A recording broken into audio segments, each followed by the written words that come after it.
Unbelievable Pakistan के motion का United nation की जो rights fundamental human rights body है उसमें एक प्रपोजल लाया गया था, एक रेजोल्यूशन लाया गया था जिसका भारत ने समर्थन किया। और ये अपने आप में अभूतपूर्व है कि किस तरीके से दक्षिण एशिया के ये दो प्रतिद्वंदी देश हैं जिनमें तमाम इश्यूज हैं। कश्मीर का इश्यूज है, पाकिस्तान स्पॉन्सर्ड आतंकवादी घटनाओं का इश्यूज है, जिसके चलते भारत और पाकिस्तान में पिछले कई वर्षों से वार्ता का डेडलॉक है। इसके बावजूद दोनों कंट्रीज जो हैं यूनाइटेड नेशन के जो ह्यूमन राइट्स काउंसिल है वहाँ पर एक प्रपोजल पर, एक रेजोल्यूशन पर साथ आते हैं और एक साथ वोट करते हैं। और ये मोशन जो था वो पाकिस्तान लेकर के आया है। ओआईसी के अंतर्गत जो है पाकिस्तान ने इस प्रपोजल को जो है मूव किया।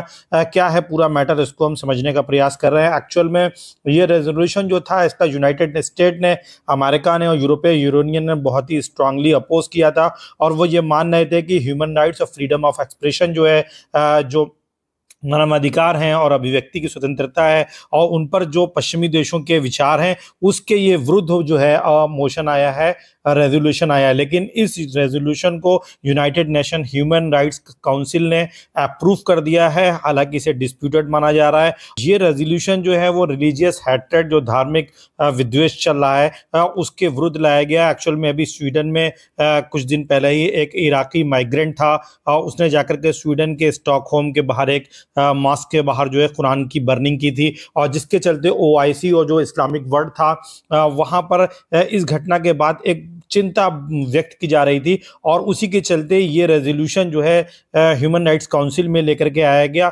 और इसको जो इंट्रोड्यूस किया वो पाकिस्तान ने किया ऑन बिहाफ 57 जो नेशन मुस्लिम देशों का संगठन है, OIC, organisation of Islamic countries, उसके अंतर्गत। और हालांकि ये चूंकि रिलीजियस हैट्रेड के विरुद्ध है और इसको रोकने के लिए मांग करता है कि इसको रोका जाए, इसकी रोकथाम की जाए और प्रोसिक्यूशन एक्ट माना जाए, और एडवोकेसी ऑफ रिलीजियस हैट्रेड को जो है प्रमोट नहीं किया जा सकता है।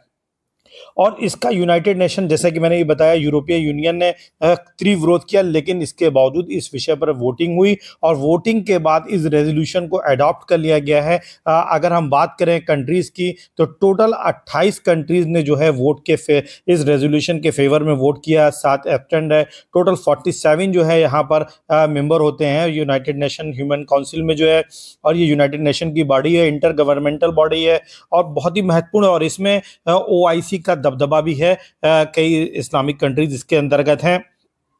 और यहाँ भारत ने जो है 28 जो कंट्रीज थे उनके साथ जो है पाकिस्तान के साथ और इन 28 कंट्रीज के साथ जो है वोट किया है इस रेजोल्यूशन के पक्ष में। तो ये एक बहुत बड़ा घटनाक्रम है। भारत ने अमेरिका के विरुद्ध जाकर के, यूरोपीय यूनियन के विरुद्ध जाकर के इस स्टैंड को लिया है। कहीं ना कहीं भारत ने जो सॉलिडेरिटी जो है इस्लामिक वर्ल्ड के साथ शो की है, वो निश्चित रूप से जो मिडिल ईस्ट की जो डायनेमिक्स है वो चेंज हो रही है, उसको ध्यान में रखते हुए, और भारत के लिए कितना महत्वपूर्ण है एनर्जी की सिक्योरिटी के पॉइंट ऑफ व्यू से, और भारत के जो वहाँ इंटरेस्ट हैं, स्ट्रेटजिकल इंटरेस्ट हैं, और जिस तरीके से टाइज सऊदी अरब के साथ, यूनाइटेड अरब अमीरात के साथ भारत की उभर